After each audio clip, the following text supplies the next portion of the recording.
Permission के लिए राज्य सरकार अभी 2 करोड़ रुपया घूस ले रही है। मिनिमम घूस है 2 करोड़ रुपए। और मुझे बताया गया है कि करीब 500 से ज्यादा नर्सिंग कॉलेज खोलने के एप्लीकेशन पड़े हुए हैं। वो सब सही लोग नहीं है, शायद नर्सिंग कॉलेज खोलकर उसमें घोटाला करेंगे, उसमें पैसा कमाएंगे, वो सब ठीक है, लेकिन 500 से ज्यादा लोग नर्सिंग कॉलेज बिहार में खोलना चाहते हैं। हर आदमी मतलब मिनिमम 2 करोड़ की डिमांड है। आदमी रोज हम लोग से मिलता है, भैया 2 करोड़ रुपए मांगा जा रहा है। बताइए, जिस स्टेट में कुछ भी नहीं है वहां पर नर्सिंग कॉलेज को अगर खोल रहा है, 2-4-5 करोड़ रुपया लगाकर एक बिल्डिंग बनाएगा तो कुछ नहीं तो 10 लोगों को रोजगार मिलेगा। वहां पर जो मंत्री है वो 2 करोड़ रुपया मांग रहा है कि 2 करोड़ रुपए दोगे तब नर्सिंग कॉलेज खुलेगा। तो इस चीज को किया जा सकता है। अभी हम लोग, I don't want to get very ambitious on higher education, but we are very ambitious on primary and secondary education. जब तक हम लोग एजुकेशन को नहीं फिक्स करेंगे तब तक बिहार में सुधार हो नहीं सकता है। और दूसरी बात कि ultimately Bihar has to emerge as a hub of education. अभी तो नहीं, लेकिन 10 साल में, जिसमें अब हायर एजुकेशन भी शामिल है। Thank you, Prashant ji. Another question from Subham Kumar. Subham, if you can ask your question, please. Hi, Prashant. हम शुभम है, विक्रम के रहने वाले हैं। एचडी से काम करने के बाद जनसुराज के साथ काम किए। लास्ट ईयर हम यूएस आए पीएचडी करने।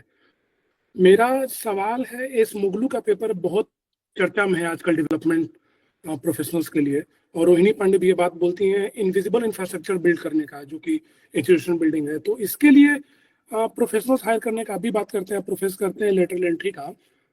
तो पॉलिटिकल सिनेरियो को देखते हुए जहाँ पे लोग पागल है जनरल कंपटीशन के लिए और बीपीएससी के लिए, सिविल सर्विसेज के लिए, तो इसको बैलेंस करते हुए आप कैसे लगता है कि आप कैसे इसको स्मूथ कर सकते हैं, लेटरल एंट्री को आप कैसे सिस्टम में ला सकते हैं? और दूसरा सवाल छोटा सा कि क्वालिटेटिव मेथोडोलॉजी का क्या रोल आप देखते हैं सोशियो पॉलिटिकल स्टडीज में? देखिए, लेटरल एंट्रेंस का कोई विरोध एज सच नहीं है। लेटरल एंट्रेंस जो है उसको लेकर जो कंट्रोवर्सी है, जो क्रिएट करने की कोशिश की जाती है, वो ये है कि ये आएगा तो इससे रिजर्वेशन डाइल्यूट हो जाएगा। तो उस बात को समझने की जरूरत है कि वी आर नॉट आस्किंग और we are not seeking to downsize the bureaucracy.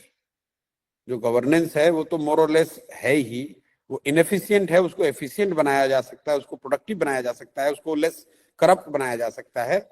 लेकिन जो बूस्टर डोज चाहिए बिहार के लास्ट माइल डिलीवरी को सुधारने के लिए, उसके लिए लेटरल एंट्रेंट की बात है। जैसे बिहार में अगर आपको एक पुल बनाना है, उसके लिए डीपीआर बनाना है। डीपीआर बनाने के लिए आपको कहीं एक कोई एडवर्टीजमेंट देना पड़ेगा, तो क्योंकि किसी डिपार्टमेंट की कैपेसिटी नहीं है, पीडब्ल्यूडी डिपार्टमेंट की, पुल निर्माण विभाग की कैपेसिटी नहीं को डीपीआर ड्राफ्ट कर सके। तो डीपीआर ड्राफ्ट करने के लिए, समझिए आज सरकार के पास पैसा है, वो पुल बनाना चाहते हैं, तो डीपीआर ड्राफ्ट करने के लिए वो कंसल्टेंट हायर करते हैं कि पहले वो डीपीआर का ड्राफ्ट करने के लिए जो 2 पेज का कॉन्सेप्ट नोट है वो बनाए। 6 महीना उसमें गया। उसके बाद जो कंसल्टेंट बनाता है वो डीपीआर ऐसे बनाता है कि उसी को या उसके फेवर्ड आदमी को मिले, फिर वो 6 महीना उसमें जाएगा। तो लेटरल एंट्रेंट की जरूरत इसलिए है कि इन चीजों को फास्ट ट्रैक किया जा सके। और जो ब्रॉडर मेरा उसमें व्यू है, मैं हमेशा कहता हूं इंडिया के लेवल पे भी, it's not only A Bihar phenomena, कि जितने भी ट्रांसफॉर्मेशनल चीजें पोस्ट इंडिपेंडेंस बिहार देश में हुई हैं, starting from space, missile, atomic energy, green revolution, white revolution, telecommunication, और अभी आधार वाला जो आप देख रहे हैं, ये सारे चीज, वो चाहे विक्रम साराभाई ने स्पेस का काम किया हो, होमी भाभा ने एटॉमिक एनर्जी का काम किया हो, मिसाइल में अब्दुल कलाम का जो योगदान है, ग्रीन रेवोल्यूशन में स्वामीनाथन जी का योगदान है, अमूल में प्रोफेसर कुरियन का योगदान है, टेलीकम्युनिकेशन में सैम पित्रोदा का योगदान है, आधार में नंदन नीलकर्णी का योगदान है। ये जितनी भी हम लोग की ट्रांसफॉर्मेशनल चीजें देश में दिखती हैं, these were all led by some lateral entrant। ऐसा नहीं है कि आधार में सरकार की व्यवस्था नहीं लगी, लेकिन उसको ड्राइव करने वाला आदमी कोई था जो कि कॉम्पिटेंट था। He was not a routine bureaucrat who just said कि भैया कुछ नहीं हो सकता है। तो उस स्तर पे मैं बिल्कुल ही लेटरल एंट्रेंट का इंडिया लेवल पर और बिहार में तो निश्चित तौर पर मैं समझता हूं कि कम से कम 2-2.5 हजार लोग चाहिए जिनको कि पैसे बहुत नहीं चाहिए, जिनको समझ है इन डोमेन्स की, उनको वापस लाने की जरूरत है। और वो लोग परमानेंट बिहार नहीं आ सकते, लेकिन अगर उनको ये मौका मिले कि 2 साल आकर वो बायोटेक्नोलॉजी में बिहार में कुछ कर सके, 2 साल आकर यहाँ के वाटर सिचुएशन को सुधार सके, 2 साल आकर यहाँ हाई डैम्स की समस्या पर कुछ कर सके, उन लोगों को लाने की जरूरत है। अब अगर आप समझते हैं कि कोई ब्यूरोक्रेट बिहार में बाढ़ की समस्या का निपटारा कर देगा, तो ये आप और हम बहुत बड़ी भूल कर रहे हैं, ये हो नहीं सकता है। We have to get experts in those areas to find out कि भाई जो नॉर्थ बिहार में वाटर सरप्लस है, जो सेंट्रल बिहार में वाटर लॉगिंग की समस्या और साउथ बिहार में वाटर डेफिसिट है, इसका बैलेंस इसको कैसे किया जाए, कैसे how Bihar can develop a water grid where we channelize water from north to central to south। ये किसी ब्यूरोक्रेट से नहीं होगा, लेकिन अगर आप सिर्फ लेटरल इंटेंट भी कोई ले आएंगे तो वो नहीं कर सकता। करना तो सिंचाई विभाग को ही है, लेकिन सिंचाई विभाग इसको करे, वो जानकारी, वो विश्व स्तरीय समझ की दुनिया भर से जानकारी इकट्ठा करके अगर चाइना में वाटर ग्रिड बना है तो हम लोग भी उसको कैसे बना सकते हैं, उसके लिए लेटरल इंटेंट की जरूरत है। And I am big advocate for that. And मतलब जब मुझे एक बार मौका मिला था तो मैंने बिहार में एक बिहार विकास मिशन बनवाया भी था, लेकिन उस तरह से मैं छोड़ के चला गया तो फिर उसमें उस तरह की हायरिंग हुई नहीं। मुझे ऐसा लगता है कि ऐसे हजारों लोग हैं जो बिहार में आकर काम करना चाहते हैं और वो पैसा उसमें फंक्शन नहीं है, क्योंकि 1.5 लाख 2 लाख रुपए देकर हर स्टेट गवर्नमेंट, जितने प्रोग्रेसिव स्टेट गवर्नमेंट है, सबने आजकल हायर करना शुरू किया है। हर के पास PMU जिसको कहते हैं, प्रोग्राम मैनेजमेंट यूनिट्स, पहले जो वर्ल्ड बैंक से या UNDP से या UN या सिविल सोसाइटी ऑर्गेनाइजेशन से आप लेते थे, अब सरकारों के पास पैसा है, क्योंकि बजट में 6% 7% प्रोग्राम मॉनिटरिंग के, प्लानिंग के पैसे रहते हैं। तो बिहार सरकार के पास अगर आप 5% भी पैसा लेंगे तो 10,000 करोड़ रुपया है, उससे आप बेस्ट ऑफ द टैलेंट को हायर कर सकते हैं। तो I am big advocate of that and it will happen. One of the key levers which we want to use is to allow large scale lateral intent, but not as a replacement of the system or the bureaucracy, but more as like a force multiplier। Thank you। मेरा second question था वो sorry बहुत ही छोटा है कि qualitative methodology का क्या role देखते हैं सोशियो पॉलिटिकल स्टडीज में? भैया बिहार के कॉन्टेक्स्ट में कुछ नहीं देखते हैं, आप सबका क्यों समय बर्बाद कर रहे हैं? क्वालिटेटिव स्टडीज का कुछ नहीं देखते भाई। अभी तो बिहार के लोगों को ये बता रहे हैं कि भाई तुम अपना जात छोड़कर एक बार अपने बच्चे के लिए वोट करो। वेट करेगा, जब वोट करेगा वो व्यवस्था बनेगी तो इन बातों पर चर्चा की जाएगी। I think my mind, my everything is preoccupied with what needs to be done on the ground to get people to move away from what they have been doing or not doing in last 30 years, rather than getting into this theoretical debate। देखिए आप सब मतलब प्रकांड विद्वान लोग हैं, आप उसी language में बात कर सकते हैं जिस लैंग्वेज में बिहार के लोगों को बात समझ में आए। मतलब हम यही कह रहे हैं कि 15 से 55 को पूंजी देंगे, अब उसको हम कैसे देंगे, CD रेशियो की बात करेंगे, कैपिटल ग्रॉस कैपिटल फॉर्मेशन की बात करेंगे, तो बिहार के 90% आदमी को बात समझ में नहीं आएगी। इसलिए नहीं कि वो मूर्ख है, इसलिए कि उसकी प्रायोरिटी वो नहीं है। और वो कहीं भी मतलब देश के दूसरे हिस्से में भी वो आप जो पॉलिसी मेकर बनना चाहते हैं उनकी समझ होनी चाहिए, लेकिन उसको तो उसी भाषा में लोगों को समझाना पड़ेगा कि लोग समझें कि भाई तुम अगर ये जन स्वराज की व्यवस्था बनेगी तो तुमको 5% ब्याज पर लोन मिलने लगेगा, तुम घर बना पाओगे, बिजनेस कर पाओगे। अब उसको अगर बहुत टेक्निकलिटीज में लेकर जाएंगे तो बिहार में ज्यादातर लोग उससे मतलब रिलेट नहीं कर पाएंगे। Thank you sir. हमारे बीच डॉक्टर सुकृत ठाकुर जी हैं, जो कि he is originally from Darbhanga and currently AI researcher for leading medical device company in Minneapolis, Minnesota, USA। उनसे अनुरोध करेंगे वो अपना प्रश्न पूछें। जी थैंक यू। पहले तो मैं सराहना करना चाहता हूं कि आपने बहुत महत्वपूर्ण मुद्दे उठाए जिसकी कोई बात नहीं करता था बिहार में। जैसा कि आप जानते हैं अर्बनाइजेशन और डेवलपमेंट पैरामीटर्स का बहुत स्ट्रॉन्ग कोरिलेशन है और बिहार में अर्बनाइजेशन रेट 11.8% है, इंडिया में लगभग 35%, जबकि पॉपुलेशन डेंसिटी रूरल बिहार में 1200 है और ओवरऑल इंडिया पे 480 है।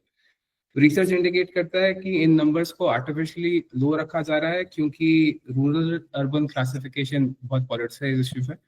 तो आपके नजर में अर्बनाइजेशन रेट उठाना कितना इम्पोर्टेंट है और जनसराज की प्रायोरिटीज में वो कहाँ लाई करता है? Thank you. बहुत बहुत इम्पोर्टेंट है। Bihar needs big cities, Patna need to be trying मतलब closer to what Delhi is. और बिहार में जो ये रूरल आपको दिखता है, जो डेटा दिखता है, वो इसलिए दिखता है कि यहाँ पर जो अर्बन बॉडीज हैं, जो नगर निगम, नगर पंचायत है, उसको उसके ज्योग्राफी को कभी रिडिफाइन पिछले 20 वर्ष में नहीं किया गया। अभी रिसेंटली कुछ रिडेफिनेशन किए गए हैं। तो पटना आज से 20 वर्ष पहले जो पटना था वही पटना है। आप हैदराबाद चलिए, उन्होंने 20 किलोमीटर सराउंडिंग पेरीफेरी में रिंग रोड बना दिया और उस पूरे एरिया को हैदराबाद का एरिया घोषित कर दिया। एनसीआर में आप देख रहे हैं 200 किलोमीटर रेडियस को एनसीआर घोषित कर दिया गया है। तो I am a big votary of urbanisation. पहले तो बिहार में कम से कम जितने भी डिस्ट्रिक्ट हेडक्वार्टर के जो शहर हैं, कम से कम उनको डबल ट्रिपल करने की जरूरत है। लेकिन अर्बनाइजेशन के लिए एक हम लोग का जो ट्रांसफॉर्मेशनल जो सोच है, that is I am working with 2 universities, क्योंकि यहाँ पे पॉपुलेशन डेंसिटी बहुत ज्यादा है। तो one path breaking solution which we think we have found is coming from a study that Melbourne University has done with Assam, government of Assam के साथ। आज से 15 साल पहले उन्होंने रिवर बेड की जो जमीन है उसको रिकूप करने की बात एक स्टडी करी थी।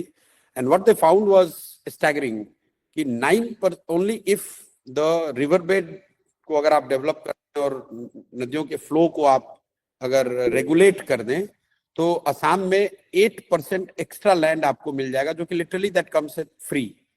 Now you would be surprised, in Bihar this ratio goes to 13 to 16%। आप में से अगर कोई रिसेंटली पटना आया हो तो आपने देखा होगा पटना का मतलब हम लोग के स्तर से ये एक मैरिन ड्राइव करके एक रोड बना है। गंगा चूंकि पटना से मूव कर गई अवे, तो वो जो जमीन थी वो जमीन लिटरली सरकार को मुफ्त में मिल गई, उस पर सड़क बन गई है और वो पटना के लिए आज सबसे मच टॉक्ड अबाउट रोड है, जिसको यहाँ पे लोग मैरिन ड्राइव कहते हैं। Just to give you sense, जो बिहार में जो रिवेराइन एरिया है, जो दियारा एरिया है, we are conducting a study right now with 2 universities in collaboration with 2 universities, one in Melbourne University जहाँ पे वो प्रोफेसर लोगों ने काम करा था असम गवर्नमेंट के साथ, और एक नीदरलैंड में यूनिवर्सिटी है, वहाँ पे वो मदद कुछ कर रहे हैं। I've also got Hafiz contractor who made this proposal long back कि to government of Bihar। आप में से कुछ लोग जानते होंगे, Hafiz is one of the most well known celebrated architects of India। कि बिहार में 16% जमीन जो है वो नदियों के, जिसको दियारा एरिया कहते हैं, वहां पर रिकूप की जा सकती है। और ये जमीन बिल्कुल खाली पड़ा हुआ है, मतलब इस जमीन का कोई उपयोगिता नहीं है। वहां साल में 2-3 महीने पानी आता है और बाकी समय वहां पर जो सबसे गरीब लोग हैं, जो दियारे में रहते हैं, करीब 2.25 करोड़ लोग बिहार में दियारों के एरिया में रहते हैं।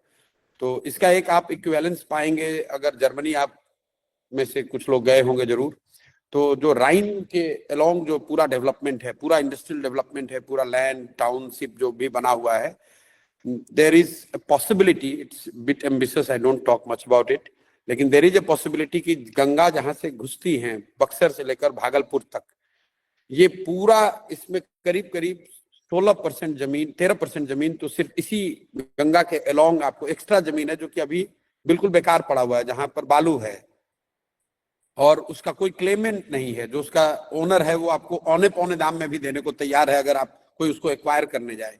तो बिहार में जो पॉपुलेशन डेंसिटी को देखकर जो एक हमेशा बात होती है कि जमीन कहाँ है, तो वी थिंक दैट जमीन will come in the river beds and the new Bihar, if God gives us the chance, will be built along the reverse, क्योंकि वहां पर जमीन है, वहां पर ट्रांसफॉर्मेशनल चेंज किया जा सकता है।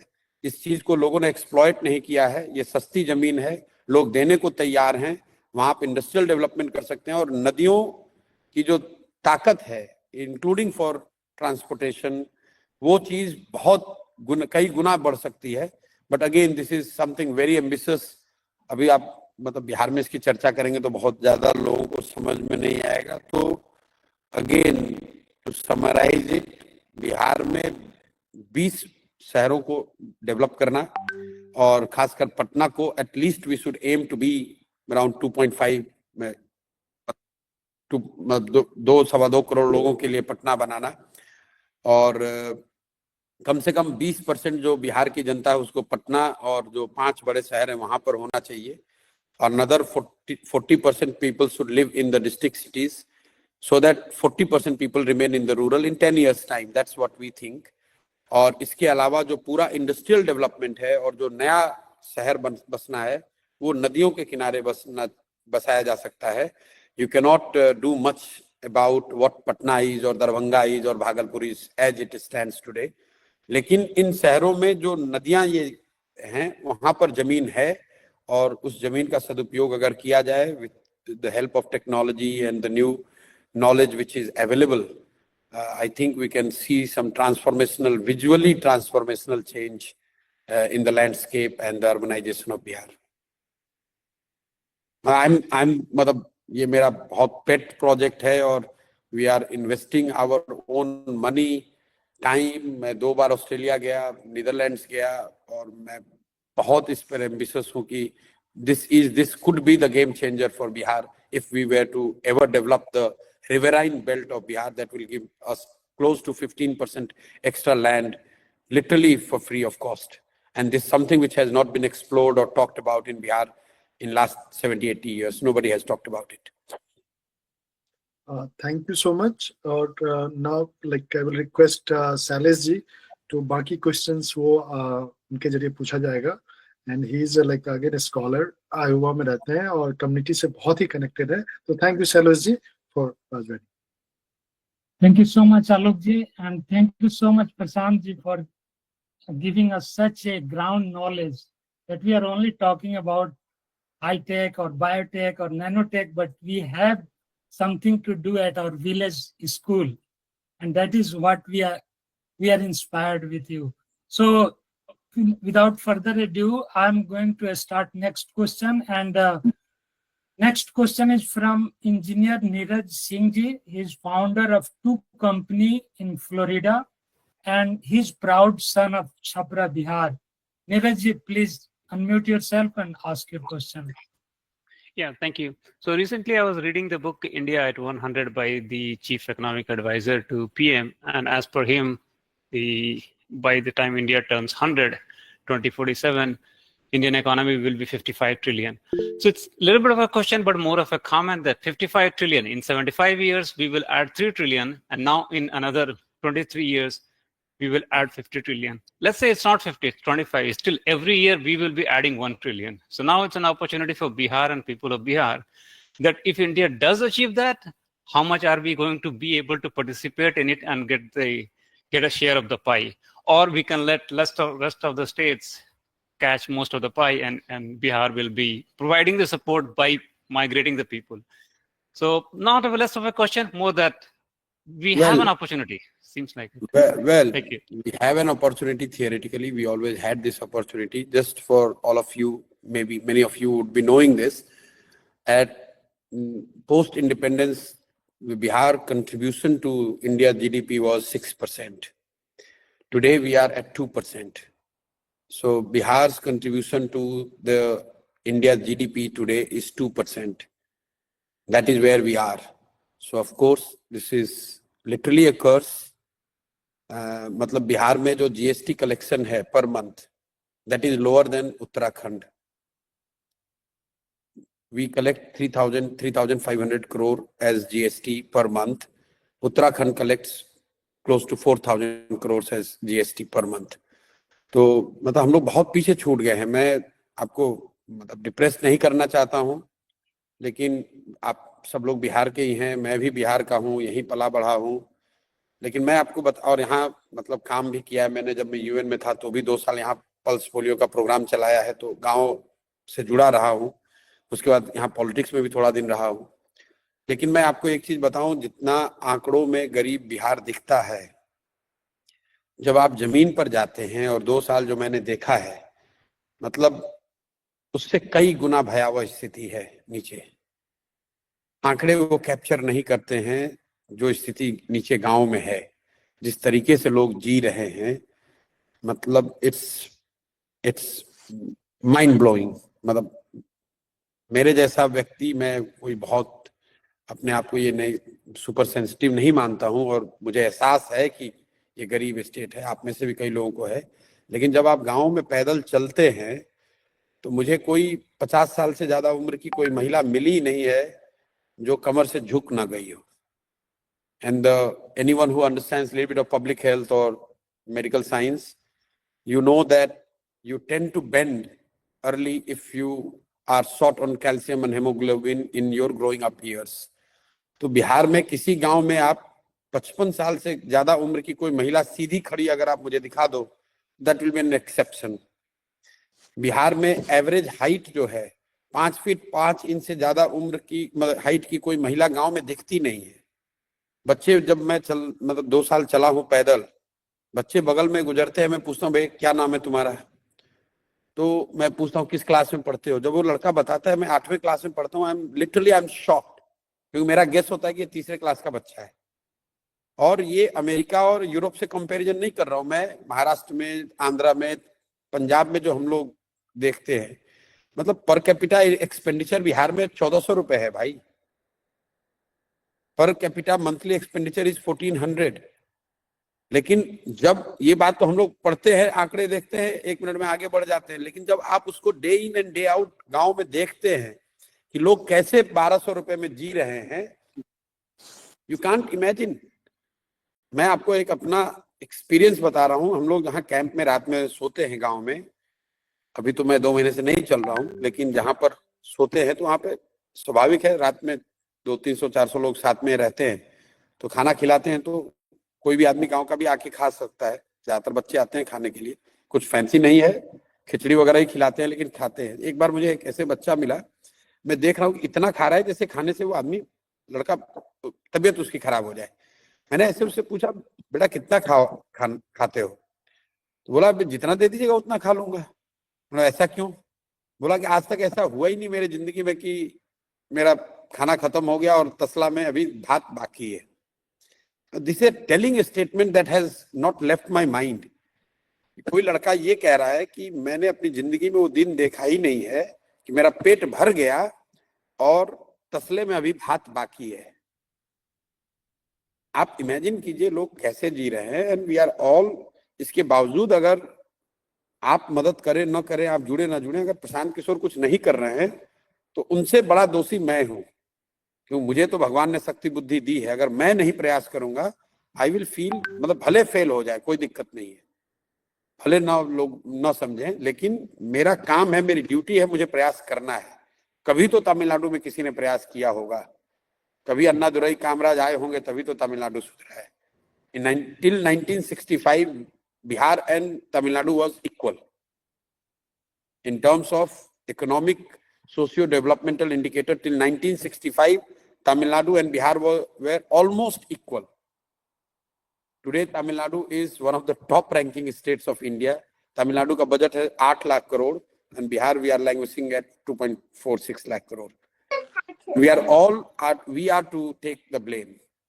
मैं किसी दूसरे पे दोषारोपण नहीं कर रहा हूं। जो भी बिहार के लोग हैं, हम लोग जैसे लोग, हम लोग दोषी हैं। We have not done, we have not tried, we have not worked hard enough, we have not tried to make a change. सब लोग यही कह रहे हैं कुछ नहीं हो सकता है, कुछ नहीं हो सकता है। अरे भाई कुछ नहीं हो सकता है, किसी को तो प्रयास करना पड़ेगा। भयावह स्थिति है, लेकिन प्रयास करना होगा, वरना this, I tell you sincerely, I think कि अगर बिहार पॉलिटिकली ऐसे नहीं सुधरेगा तो एक सुधार का उपाय है कि the state must get bifurcated in 2-3 parts. कि ठीक है, इसके मतलब ईस्टर्न पार्ट को मिलाकर पूर्वांचल बना दीजिए, सीमांचल को हटाकर कोई दूसरा राज्य बना दीजिए। Bihar should cease to exist and this is my real fear, और फियर कह लीजिए या मेरा असेसमेंट है कि अल्टीमेटली अगर पॉलिटिकली लोग यहाँ नहीं सुधरेंगे, अगर कुछ ट्रांसफॉर्मेशनल चीज 10 साल में नहीं हुआ, तो you and I will see in our life time Bihar get, जैसे झारखंड हट गया वैसे पूर्वांचल बन जाएगा, सीमांचल बन जाएगा, अलग अलग राज्य बन जाएंगे, तब शायद कुछ हो सकता है। क्योंकि प्रेजेंट स्टेट ऑफ अफेयर तो वही है कि मतलब it's a super depressing thing. Okay, Shailesh, can I ask you to just put the last question out now, please? We've been told Prashant needs to end the conversation. Last question. हाँ, तो अपने बीच में एक अगला शख्सियत है जो सिवान से ताल्लुक रखते हैं, शिवशंकर सिंह जी। उन्होंने पिछले अमेरिका में बहुत सारा अवार्ड लिया, सब टॉप लीडरशिप जो भी है इंडिया में, जैसे प्राइम मिनिस्टर, राष्ट्रपति, चीफ जस्टिस, सबको होस्ट किया यहाँ पे। और हम लोग बहुत खुश नसीब हैं यूएस वाले, चैप्टर वाले, कि उनका आशीर्वाद हम लोग को मिला है।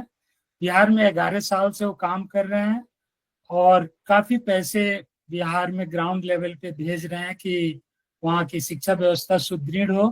तो मैं चाहूंगा कि शिव शंकर सिंह जी, आप अपना क्वेश्चन पूछें। My name is Shiv Shankar Singh, and like Shailesh ji said, I'm originally from Siwan, Bihar.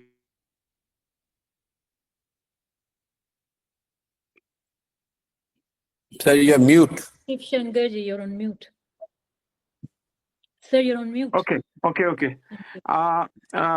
तो मेरा नाम शिव शंकर सिंह है, जैसा शैलेश जी ने बताया। I am originally Siwan Bihar से हूँ। यहाँ सिवान में कहाँ से सर? सिवान में आंध्र ढाला, आंध्र स्टेशन के पास। जी हाँ। तो वहाँ वो मंदिर भी है मेरा, पंचमुखी हनुमान मंदिर, और धर्मशाला है वहाँ पे। सिवान में हम लोग काफी काम कराए हैं, कॉलेज, स्कूल्स। एनीवे, आपको सुनने के बाद मेरे पास दूसरा कोई प्रश्न नहीं है, सिर्फ एक ही प्रश्न है। मैं विथड्रॉ करता हूँ ओरिजिनली, चूंकि आपने बातों में मोस्टली आंसर कर दिया। Most parts of my questions were answered. मुझे सिर्फ इतना ही पूछना है कि how can we help you, what do you expect from us? Sir, help यही कर सकते हैं कि आप जिसको भी अच्छा समझते हैं बिहार में, जिस पर भी आपका इन्फ्लुएंस है, उसको आप कहिए कि वो जनसुराज से जुड़े, एक प्रयास करे, जीत हार की चिंता न करे। क्योंकि बिहार में अभी सबसे ज्यादा जिस चीज की जरूरत है वो है होप की। क्योंकि people are in a situation जहां उनको लगता है भाई कुछ नहीं हो ही नहीं सकता है। Jansuraaj has given that little glimmer of hope. तो उस होप को स्ट्रेंथन करने के लिए जो संख्या बल है, जो लोकतंत्र में जिसका महत्व है, वो आप कर सकते हैं, मदद कर सकते हैं। दूसरी मदद आप ये कर सकते हैं कि दुनिया में कोई भी एक्सपीरियंस, कोई भी एक्सपोजर आपका जो है, जो आप समझते हैं कि बिहार के लिए रेलेवेंट हो सकता है। मैंने अभी आपको एक वो बताया वाटर रिवराइन एरिया के, उस तरह का अगर कहीं आप सोचते हैं वाटर ग्रिड पे, अगर आपके पास कोई भी जानकारी, कोई एक्सपर्ट, कोई सोल्यूशन, कोई भी अगर जानकारी आप दें कि how we can develop a better water grid in Bihar, उस पे स्वागत है। अर्बनाइजेशन पे कुछ किया जा सकता है, इंडस्ट्रियल, अगर दुनिया में कोई भी चीज जो आपको अच्छी दिखती है, जो बिहार के लिए रेलेवेंट हो सकती है, अगर आप जानते हैं, वो व्यक्ति है, इंस्टीट्यूशन है, आइडिया है, प्रोजेक्ट है, एक्सपीरियंस है, तो उसको अगर आप साझा करेंगे, that would be highly appreciated. तीसरा, जो लोग बाहर हैं वो समझते हैं कि वो कुछ पैसा कंट्रीब्यूट कर सकते हैं, तो that is not the top most priority. लेकिन अगर आप चाहें तो कुछ पैसे कंट्रीब्यूट कर सकते हैं towards and to fight elections. लेकिन अगर वो न भी करें, लोग जुड़े, वो ज्यादा जरूरी है। पैसा तो ठीक है, पैसा कहीं ना कहीं से जुगाड़ हो ही जाएगा, लेकिन जरूरत इस बात की है कि लोग जुड़े। और आप जैसे लोग जब खड़े होकर चीजों को इंडोर्स करते हैं पब्लिकली, तो उसका असर है। क्योंकि जैसा मैंने शुरू में कहा कि अगर आप ये बात कह रहे हैं बिहार में आकर कि भाई इसको करना चाहिए, तो आपके गांव के लोग, सिवान के लोग ये समझेंगे कि नहीं, तो अच्छे व्यक्ति हैं, ये इन्होंने जीवन में कुछ हासिल किया है, इनकी आपकी कोई प्रामाणिकता है। तो आप अपने जीवन में आपने जो कुछ भी विश्वसनीयता या सफलता या एडमिरेशन हासिल किया है, उसका एक पार्ट अगर आप ट्रांसफर करते हैं जनसुराज को, that would be the biggest contribution you can make. कि आपकी जो गुडविल है, use that goodwill to make people join Jansuraaj, share your ideas, share your wisdom, share what you have seen and learned all over the world. क्या कुछ relevant हम लोग बिहार में ला सकते हैं। लेकिन अभी प्रायोरिटी तो यही है कि भाई साल भर किसी तरह बिहार के लोगों को समझाया जाए, उनको ये बताया जाए कि तुम बदल सकते हो। लोग बदलना चाहते हैं, उनमें वो विश्वास होगा तो बदलेगा भी। और जहाँ तक सॉल्यूशंस की बात है, वो तो जब सरकार बन जाएगी तो भी आप लोग जुड़े रहेंगे, तो भी आपसे वो मदद ली जाएगी। लेकिन अभी भी अगर आप कुछ बताना चाहते हैं तो we are more than happy, whatever bandwidth we have in terms of time, managerial resource, will try to make sense of it. तो मतलब 3 चीजें हैं, आप अपनी गुडविल का इस्तेमाल करके लोगों को जन स्वराज से जोड़ सकते हैं। दूसरा, आप अगर कुछ ऐसा कुछ आपका एक्सपीरियंस है, एक्सपोजर है, जानते हैं उन लोगों को, उन इंस्टीट्यूशंस को जो बिहार में ट्रांसफॉर्मेशनल चेंजेस में कुछ मदद कर सकते हैं, उनसे आप जोड़ सकते हैं। और तीसरा, अगर आप चाहें तो कुछ पैसे का भी योगदान कर सकते हैं। लेकिन अगर पैसे का योगदान करना है तो इंडिविजुअल करने के बजाय it is much better JSO collects the money together and जो चीज को आप स्पॉन्सर करना चाहें वही करें। कल होकर जो आपको 10 अच्छे कैंडिडेट दिखें आप उनको स्पॉन्सर करें। मतलब हम लोग को डायरेक्टली आपके पैसे की बहुत जरूरत नहीं है, पैसा किसी के पास ज्यादा नहीं है, लेकिन अगर आपको कंट्रीब्यूट करना चाहते हैं तो यू हैव एन ऑप्शन कि JSO अपना अकाउंट बनाए और जब जन स्वराज उनके चॉइस के 10 कैंडिडेट जो आपको लगे, 20 कैंडिडेट लगे जो गरीब हैं, जो काबिल लोग हैं लेकिन उनके पास पैसे नहीं है, उनको आप मदद कर सकते हैं चुनाव लड़ने में। या अगर आप चाहें तो जन स्वराज को भी स्पॉन्सर कर सकते हैं। Thank you so much. अभी मतलब समय आप का बहुत limit हो- जो लोग आप लोग बाहर हैं, आप $100 भी अगर आप महीने का कंट्रीब्यूट कर रहे हैं तो वो बड़ा अमाउंट है। $100 भी अगर आप दे रहे हैं तो आप 10 महीने में $1000 दे देंगे, और $1000 $100,000 given by 1,000 people or 2,000 people or 5,000 people will add up to substantial money। तो मैं ये नहीं चाहता हूं कि कोई एक व्यक्ति बहुत पैसा दे दे, लेकिन $500,000 लोग दे सकते हैं। ऐसा नहीं है कि वो नहीं दे सकते हैं। कुछ नहीं तो अपने मदरलैंड के लिए इतना तो खरीद सकते हैं कि $1000, $500, $100 भी दें तो भी जिसकी जो क्षमता है दे सकता है। लेकिन वो पैसा मुझे या सीधे जन स्वराज को भेजने के बजाय I think one thing you guys can do that JSO US की ओर से आप अपना अकाउंट खोल लें, किसी एक व्यक्ति को ऑथराइज कर दें, उसको वो पैसा हैंड ओवर कर दें, और जो जन स्वराज जो पूरा काम कर रहा है उस काम को करने में जो आप मदद कर सकते हैं। अगर आप हम लोग जो पेमेंट कर रहे हैं मेलबर्न यूनिवर्सिटी को, जो नीदरलैंड्स यूनिवर्सिटी को हम लोग पे कर रहे हैं, जो एजुकेशनल पॉलिसीज के लिए जिन लोगों को हम लोग पैसे दे रहे हैं, वो अगर आप स्पॉन्सर करना चाहें उसमें कंट्रीब्यूट, भाई मैं कैंपेन में नहीं दूंगा, एजुकेशनल सिस्टम बनाने के लिए अगर जो पैसा दे रहे हैं उसके लिए देंगे, वही दीजिए। जिस चीज के लिए देना चाहते हैं दे सकते हैं। बिहार में कैंपेन करने के लिए, मेरे गाड़ी के लिए, मेरे खर्चे के लिए आपको पैसे देने की जरूरत नहीं है। लेकिन व्यवस्था बदलने में अगर आप कुछ योगदान करना चाहते हैं तो JSO का एक अकाउंट खोलकर आपको कर सकते हैं। अगर 200, 250, 500 अमेरिकन बिहारी भी $100 भी देंगे तो हर महीने आप $50,000 इकट्ठा कर सकते हैं। $50,000 into 10 months, $500,000, that's a lot of money, could make a difference। तो वो एक चीज आप देख सकते हैं। तो ये 3 चीज है, अपने गुडविल का इस्तेमाल करके लोगों को जोड़िए। अगर आपकी जानकारी में कुछ अच्छी चीजें हैं जो जन स्वराज को जाननी, सीखनी, समझनी चाहिए, उसको बताइए ताकि उसका हम लोग उसको अपने विजन डॉक्यूमेंट में उसको अपने कार्यक्रम में हम लोग शामिल कर सके। और तीसरा, अगर आप चाहें तो जन स्वराज को या जन स्वराज के किसी एक काम को स्पॉन्सर कर सकते हैं, उसमें कुछ मदद कर सकते हैं फिनेंशियली। ठीक है, मुझे लगा टाइम बहुत हो रहा है तो मैं आपका ज्यादा टाइम, दो व्यक्ति नहीं, को कोई नहीं। आप एक अगर तो आपको हमारे बहुत बीच पैसे डॉक्टर की जरूरत है अविनाश, तो आप आधा घंटा आप ले सकते हैं, ऐसी कोई बात नहीं। डॉक्टर अभी हाँ, 11:30 डॉक्टर बज रहा है, आधा घंटे आप समय ले सकते हैं। Alok ji, in Dr. this half Avinash an Gupta hour, ji then हैं। did you want to ask? Sorry, हाँ। जी, so we were told कि Prashant has to go, but he's saying half an hour more है, तो हम थोड़े से questions और ले सकते हैं ना। तो लेट्स एक फिनिश करते हैं। Doctor Avinash Gupta ji, I want to bring him on the screen. And doctor Avinash Gupta ji हैं एक बड़े फेमस कार्डियोलॉजिस्ट हैं, न्यू जर्सी में रहते हैं, और साथ ही साथ इंडिया लेवल के ऑर्गेनाइजेशन का फेडरेशन ऑफ इंडियन एसोसिएशन है उसके प्रेसिडेंट हैं। एंड पूरा सामाजिक सेवा करते हैं, बिहार एंड झारखंड में स्पेशली काम करते हैं प्राण बचाना के माध्यम से। तो अविनाश जी। नमस्ते। हम लोगों ने तो बिहार में सबको ट्राई कर लिया, अब तो आपसे बहुत ज्यादा उम्मीद है, तो हम लोग तन मन धन से आपका सपोर्ट करने को तैयार हैं।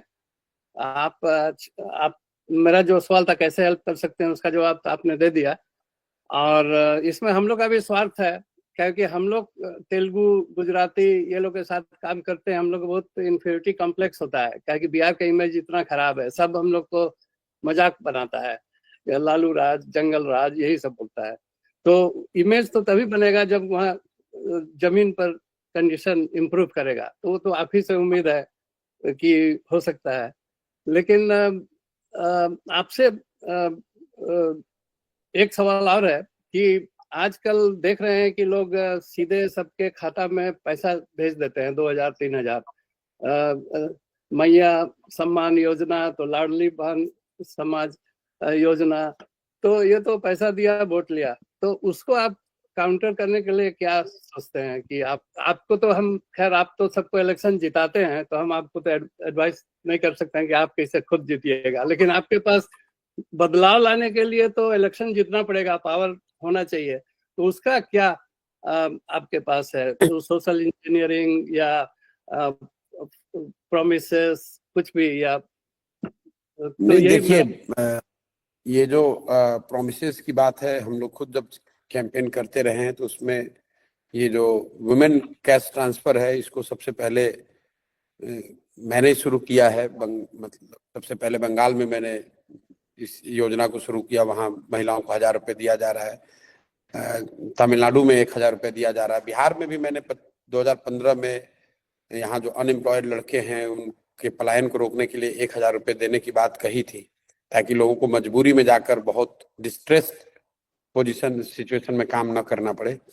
लेकिन बिहार की अभी जो फाइनेंशियल कंडीशन है, उसमें अभी हम लोग इस स्थिति में नहीं है कि लोगों को पैसा दे सके।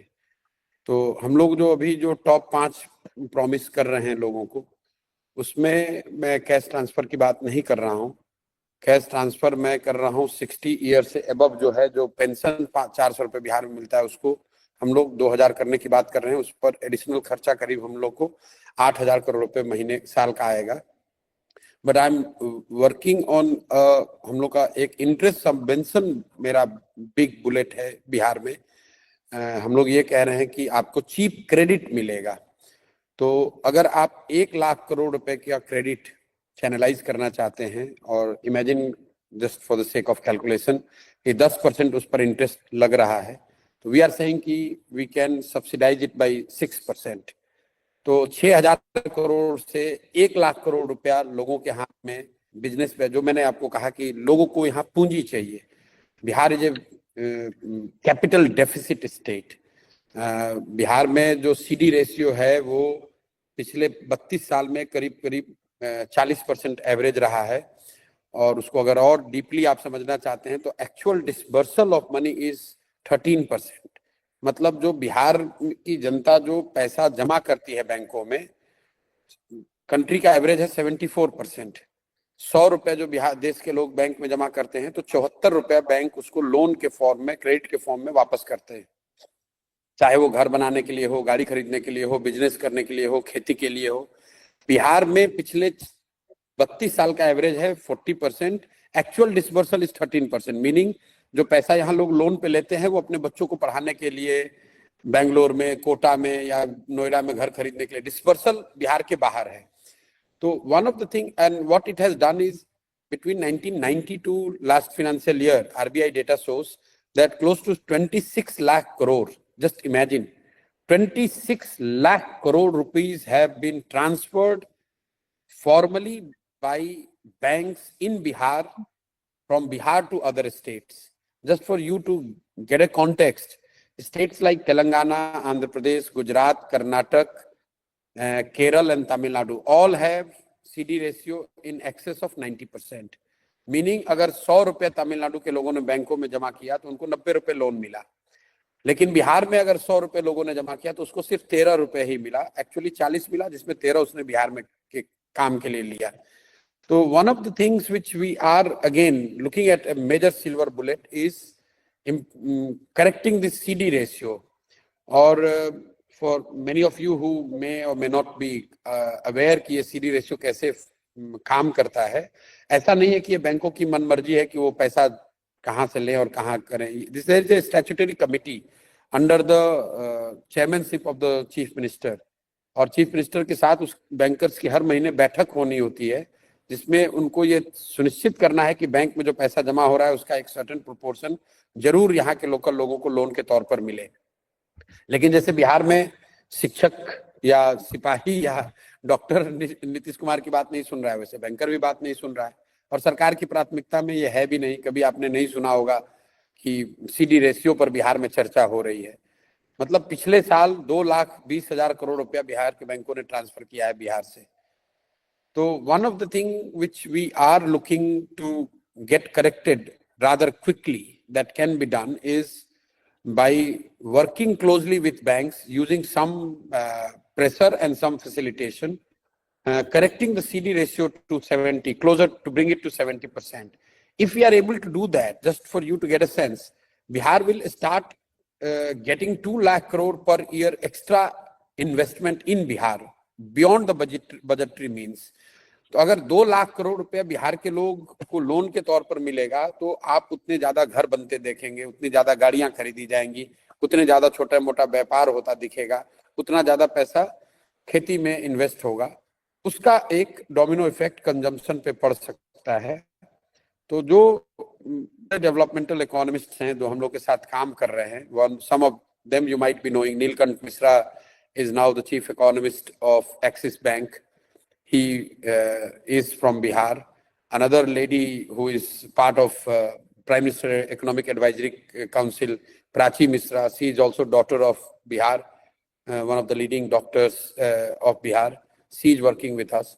तो जो हैं बिहार के लोग उनको इकट्ठा, ऐसा नहीं है कि बिहार की स्थिति सुधारी नहीं जा सकती है, but we need massive investment in urbanization, education, correcting the water situation, and then help people get more access to credit so that people get into self-employment mode rather than just going after BPSC. जैसे किसी ने सवाल पूछा कि बिहार में हर आदमी को सरकारी नौकरी चाहिए, without realizing that in whole state 23 lakh people have got government job. मतलब अगर आप चपरासी से लेके चीफ सेक्रेटरी तक सभी नौकरियों को जोड़ देंगे तो टोटल 23 लाख लोगों को सरकारी नौकरी बिहार में है. That works out to be 1.97% of the total population. So आप ये समझिए कि जो पूरी लड़ाई है वो 2% के लिए है, उसमें कितना रिजर्वेशन हो जाए, उसमें किसको मिल जाए, किसको ज्यादा मिल जाए, किसको कम मिल जाए. 98% आदमी को तो ना सरकारी नौकरी है ना कभी मिल सकती है. तो unless and until we start creating opportunity for remaining 98% or bulk of it, Bihar would never be prosperous.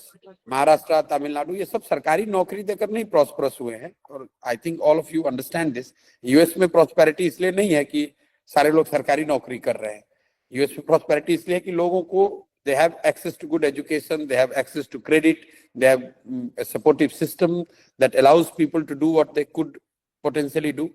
We have to invest in those fundamental things rather than talking about gimmickry कि मैं आऊंगा तो 2 लाख नौकरी दे दूंगा कि 5 लाख नौकरी दे दूंगा.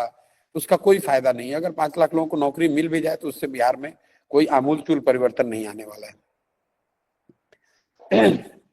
Thank you. So, yeah, our next question is from Nikita Soni. She is proud daughter of Hazaribagh, Jharkhand. Please ask your question, Nikita.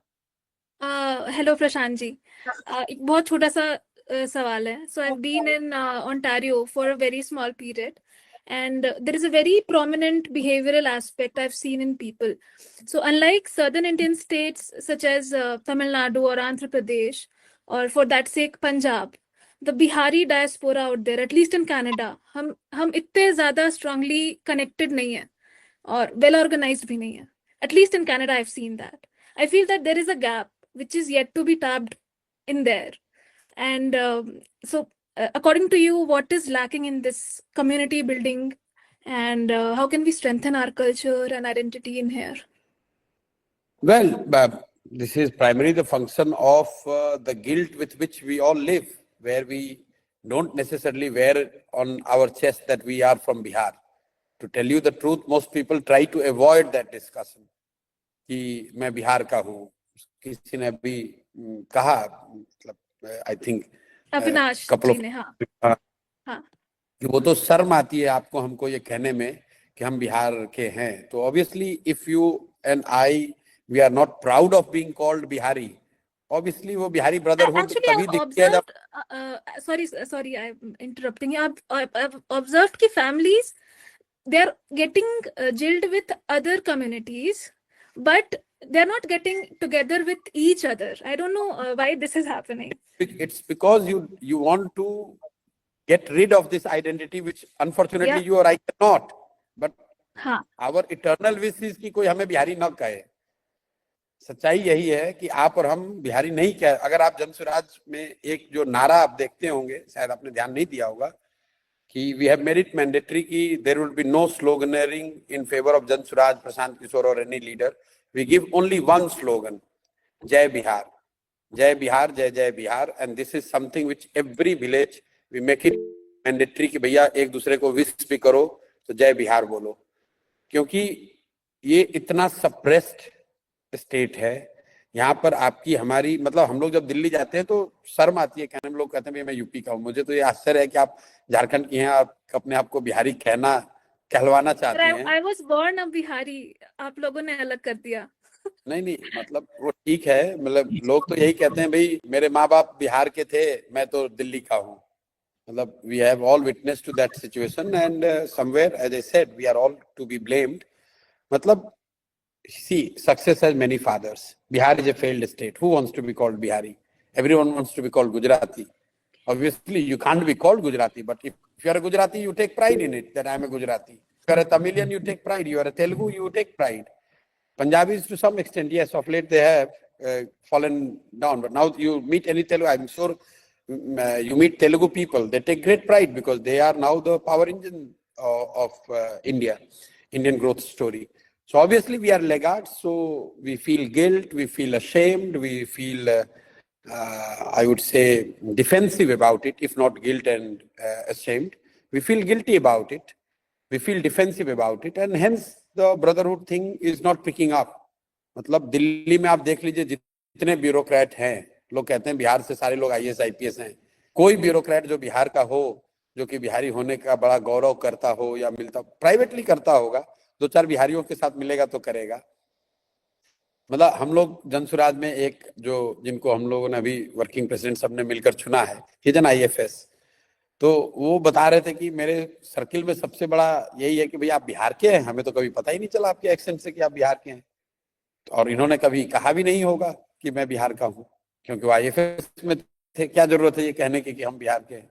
तो it happens if you are not doing very well, you don't necessarily wear it on your chest, and that's a chicken and egg. If we do well, brotherhood will pick up. If brotherhood will pick up, then some good things will come to Bihar. Can I ask Prashant? Thank you so much. कितना time और है? क्या हम एक दो question और ले सकते हैं या फिर हम 12 बजे फिनिश करें? 12 बजे कोई दिक्कत नहीं. Oh, thank you, We are used Shailesh. Good. So our Thank you so much, Prashant. thank you so much for giving us so much time. So our next question is from Dr. Santosh Kumar, a professor in University of Iowa, and he is from Sitamarhi, Bihar. Santosh Kumar, please ask your question. Hello, Prashant ji, namaskar. I have a simple question. How do you कहाँ के identify हैं सीतामढ़ी में sir आप? Churaut? रौत के हैं. अच्छा.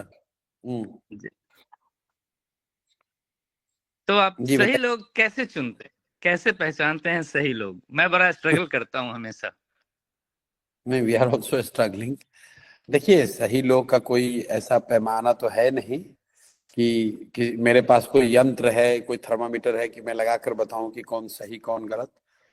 जो पूरी व्यवस्था है वो इतनी लंबी है, इतनी टीडियस है, इतनी कॉम्प्लिकेटेड है कि ज्यादातर जो लोग गलत है उसमें टिकेगा ही नहीं.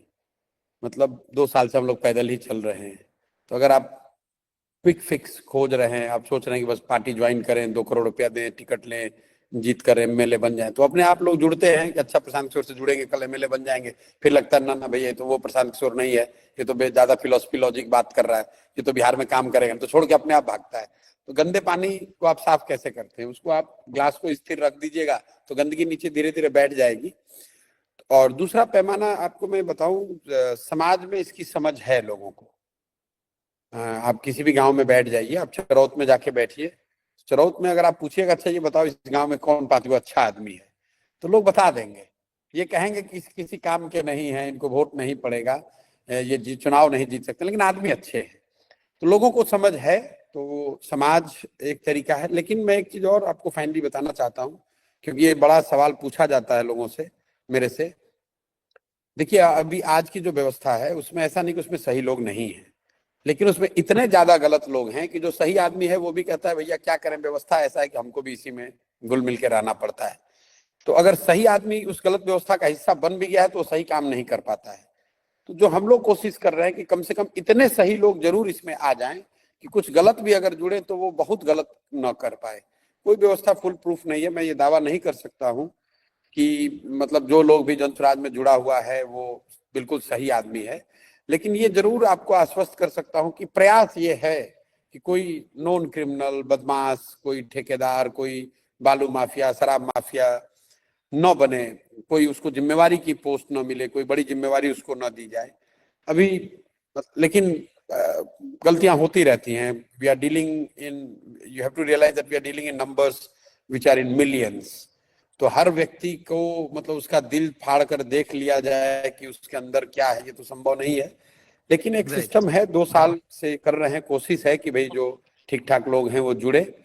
और ये भी है कि जो जिस तरीके का प्रयास हम लोग कर रहे हैं, it naturally attracts such people जो अदरवाइज पॉलिटिक्स में नहीं आता है। वहाँ के लोग यही कहते हैं कि भाई हम चाहते थे कि बिहार में कुछ हो, लेकिन जो व्यवस्था थी, जो पार्टियां थी, उसके साथ तो हम कुछ कर नहीं सकते थे। अब आप कर रहे हैं तो कुछ विश्वास जमा है, इसमें हम आ रहे हैं।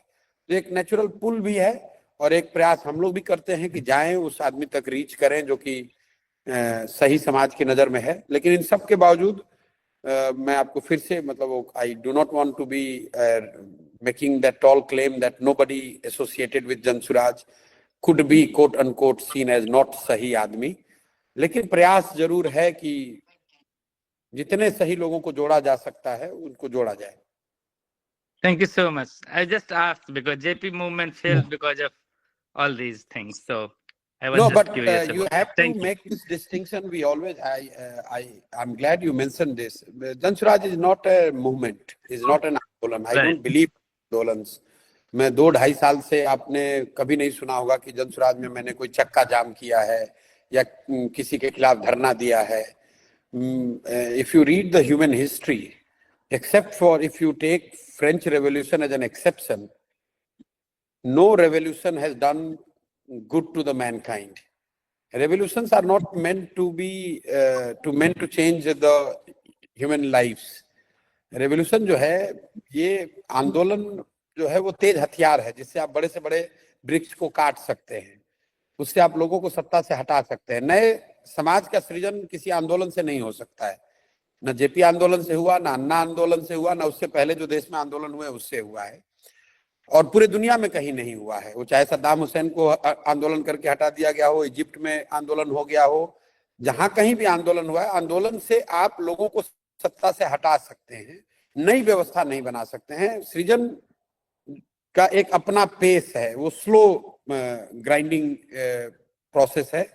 And that's why in Jan Suraaj we say that it will take minimum 3-4-5 years.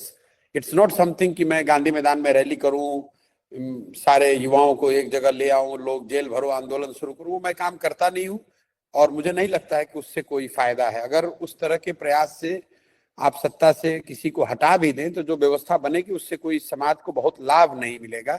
And anyone who has red और ट्राई टू अंडरस्टैंड गांधी और महर्षि रमन और जेडू कृष्णमूर्ति, जिन लोगों को समाज की गहरी, जिन लोगों की समझ है, तो आप ये इन बात को रियलाइज करेंगे और इसका कॉग्निजेंस भी आपको शायद आप करेंगे कि समाज में सृजन के लिए you have to have a medium to long term approach. You can't do it through some revolution और कोई गांधी मैदान में रैली करके और कोई संघर्ष करके, उससे नहीं होगा. वो धीरे धीरे ही काई को साफ किया जा सकता है. Thank you so much. Thank you. So our next question is from Dr. Prem Sinha sir. He is son of Hazaribagh and he is director in a biosensor company in San Diego. Prem Sinha sir, please ask your question.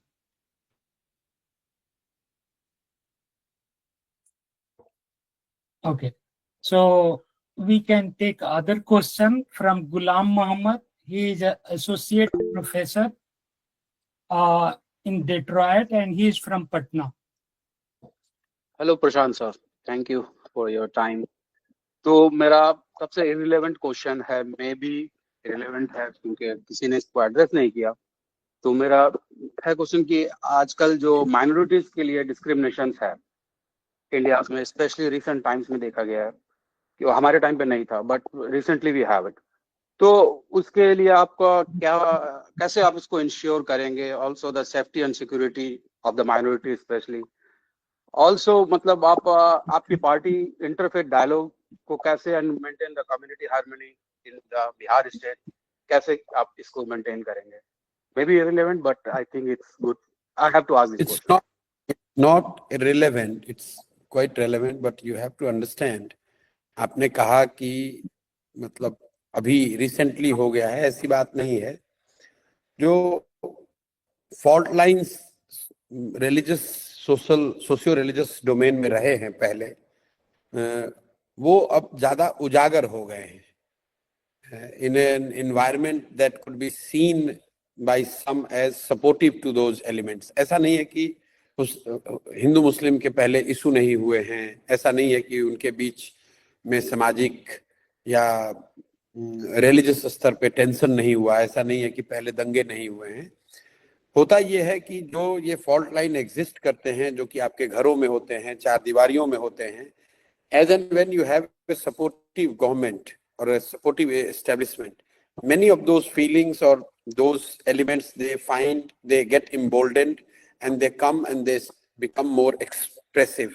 And that's what you probably or many others are noticing in the country because of the BJP rule at the central level.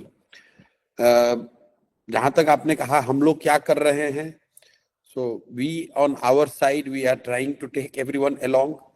We are guided by the Gandhian philosophy, and we would like to believe that we try to follow to an extent possible in the present context whatever he has said or preached or taught us, or even on this issue of Hindu-Muslim equations. Jansuraj has also made an announcement that every community would have the participation in the party as well as in the electoral process proportionate to their population, and that includes Muslims. That in real terms, it would mean that for the first time, close to 40 Muslim colleagues would be fighting elections on Jansuraj platform, which probably has not happened in last 30, 40, 50 years in Bihar. In Bihar, only 19 Muslim MLAs are there against 40 or 40 odd Muslim MLAs that should be there in the house. But more worrying is when you go down little deeper, much below in the municipal elections, in the local bodies elections, Bihar में population के हिसाब से 1650 plus जो village head हैं, जिसको मुखिया कहते हैं, वो 1650 होने चाहिए। बिहार में 1200 मुखिया हैं जो मुस्लिम हैं। बिहार में जो वार्ड सदस्य हैं वो पॉपुलेशन के हिसाब से करीब 27,500 वार्ड सदस्य मुस्लिम होने चाहिए, जो आज 11,000 से कम है। This shows it is not only the discrimination on the part of political parties, because to fight a mukhia election or to ward member, you don't need approval or the ticket or any support from the political party. Bihar में जो ये 3-tier पंचायती राज है, इसमें political parties का कोई हस्तक्षेप नहीं है, ये लोग individually लड़ते हैं। But the declining Muslim proportion shows somewhere on the part of Muslim society their disbelief or lack of hope in the democratic process and possibility of them winning, leading to lesser participation and therefore the lesser share in the overall democratic setup. We on our part, we have made sure and we are committed to it कि जो जनसुराज जितने लोग मिलकर बना रहे हैं उसमें Muslims, और ये सिर्फ मुस्लिम्स के लिए नहीं है, सभी वर्गों के लिए है, कि कम से कम उनको 18% शेयर मिले। जो जन स्वराज के पदाधिकारी हैं या जो लीडरशिप काउंसिल है उसमें 18% मुस्लिम रहे, और जब भी टिकट देने की बात होगी उसमें भी 18% मुस्लिम को रिप्रेजेंटेशन मिले। This is what we think, but we also are working with the community there to help them understand कि voting all the time purely on the basis of कि कौन बीजेपी को हराएगा, उससे बात बनेगी नहीं। मैं अक्सर कहता हूं कि आपके इस्लाम में ये कहा गया है कि हक और बातिल में आपको हक के साथ रहना है, हक और तादाद में आपको हक के साथ रहना है। But Muslims by and large, not only in Bihar, they are so driven by this idea of तादाद, किसकी संख्या ज्यादा है, कौन बीजेपी को हराएगा। और अगर वो लोग गलत लोग भी हैं, अगर वो उन लोगों ने आपके साथ, आपके बच्चों के साथ, आपके समाज के साथ नाइंसाफी की है, so technically theoretically if they are quote unquote बातिल, still you want to be associated with them।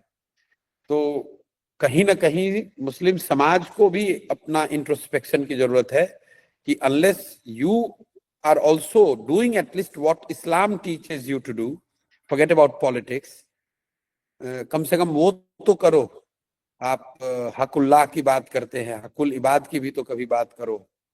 सिर्फ आप रोजे रखेंगे, इबादत करेंगे और नमाज पढ़ेंगे, वो काम तो ठीक है, वो तो अल्लाह के प्रति आपको करना है, लेकिन आपको ये भी कहा गया है कि आपकी इबादतें तभी स्वीकार होंगी जब आप हकुल इबाद की भी बात करेंगे, अपने बच्चों की बात करेंगे, अपने समाज के लिए कुछ करेंगे।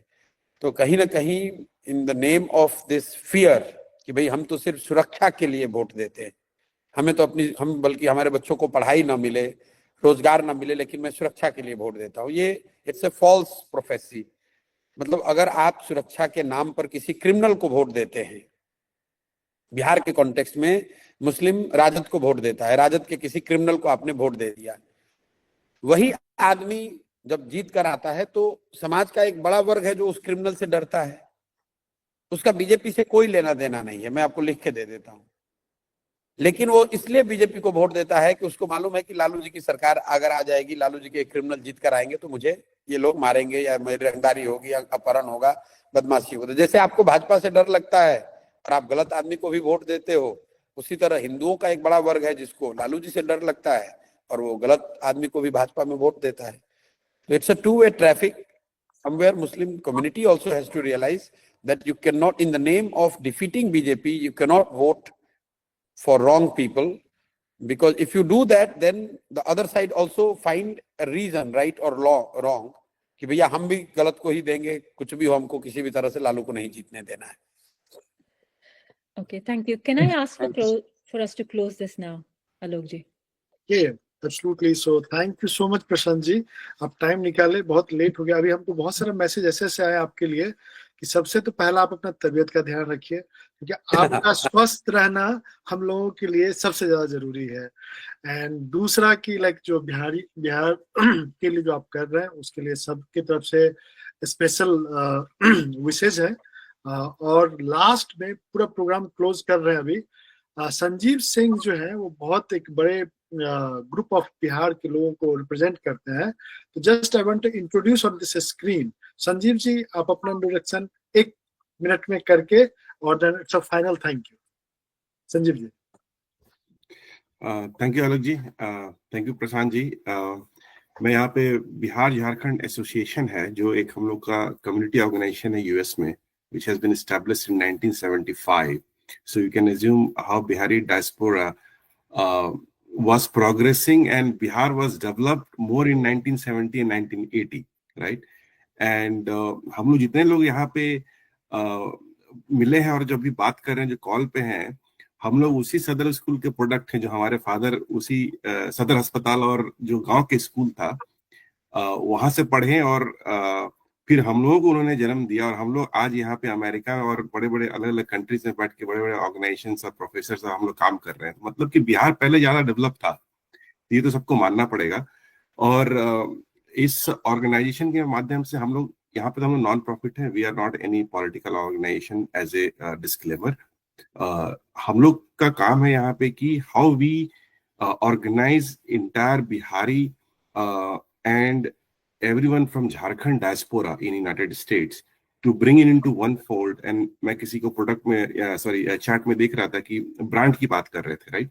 तो उसी तरह की ब्रांड हम लोग डेवलप करने की कोशिश कर रहे हैं यहाँ पे, और सबसे इस माध्यम से, ये तो आपका मीटिंग है और आपका कॉल है, but I am trying to be little more selfish and finding an opportunity कि इसमें से बहुत लोग को मैं नहीं भी जानता हूँ जो आयोवा में है, बट हो सकता है वो लोग ऑर्गेनाइजेशन को जानते हो, चाहते हैं कि आप लोग सब इस ऑर्गेनाइजेशन से जुड़िए और बिहार के लोगों को, जैसे बोले ना तेलुगु तमिल कैसे स्ट्रांग है यूनाइटेड स्टेट्स में, we always feel that disparity here, right?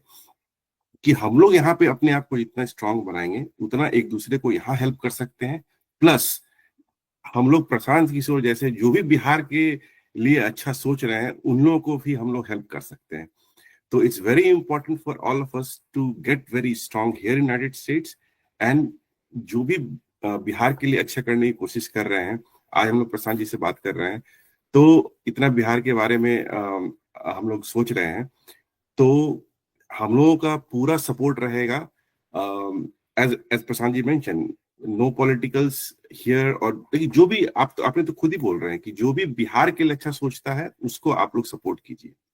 तो किसी को भी लगता है कि जन स्वराज का जो मोटो और ऑब्जेक्टिव है, और हमारे गांव, और मैं खुद वैशाली का रहने वाला हूँ, हाजीपुर का, हमारे गांव की स्थिति सुधर सकती है, और लगता है कि ये पर्टिकुलर कैंडिडेट्स है जो कि हमारे जो ऑब्जेक्टिव्स है और जो गांव की स्थिति है, वापस से वो जो गांव का स्कूल है उसका नेटवर्क बहुत सॉलिड है अभी भी, कितना भी प्राइवेट स्कूल खुल जाए, लेकिन एक चीज है। Conclude your question.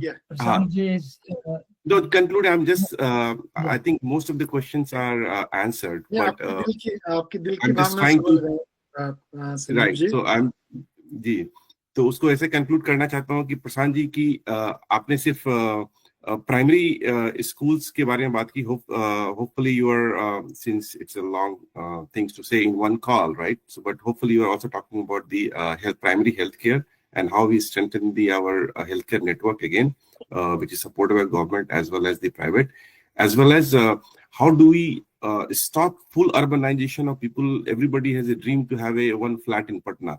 क्यों होना चाहिए भाई? How do we make our C class city, D class city so strong that everybody don't need to go to Patna? Patna cannot support that so many people. So ये मेरा एक question था, hopefully that is on your card. चलिए, मैं आप एक चीज आप बस आपने जो कहा उस पे ऐड करना चाहूंगा। You can't be hoping to build a stronger Bihari diaspora when the underlying state is crying. So Telugu diaspora इसलिए नहीं मजबूत है कि तेलुगु के लोग वहां पर यूएस में बहुत अच्छे हैं या बहुत पावरफुल हैं, वो इसलिए है कि Telugu states are doing well. So for all your efforts and all the association which you have built, if Bihar is crying, if Bihar is lagging behind, you can't build a Bihari diaspora in US that is shining and is seen as a great or big, strong advocacy group or any group that makes a difference in the lives of people in general. क्योंकि जब भी आपको diaspora के तौर पर जुड़ेंगे तो दूसरे वाले यही कहेंगे, अच्छा आप ही लोग हैं जो पूरे देश के विकास को नीचे ला रहे हैं. तो just on the lighter note, yes, अब वहाँ चाहे ऑर्गेनाइजेशन बना रहे हैं, अच्छी बात है, बनाइए, but if you are not, your state is not improving, then all those diaspora groupings would not come much help in terms of improving the imagery and the thought process about Bihar and Biharis in general. So with this, thank you again. Thank you, sir. आप लोगों को India से जो भी team join किए हैं उन सबको गुड नाइट. प्रशांत जी को special thank you for joining today. Thank you. Thank you. जय हिंद, जय बिहार. जय बिहार. जय बिहार. Thanks. जय बिहार.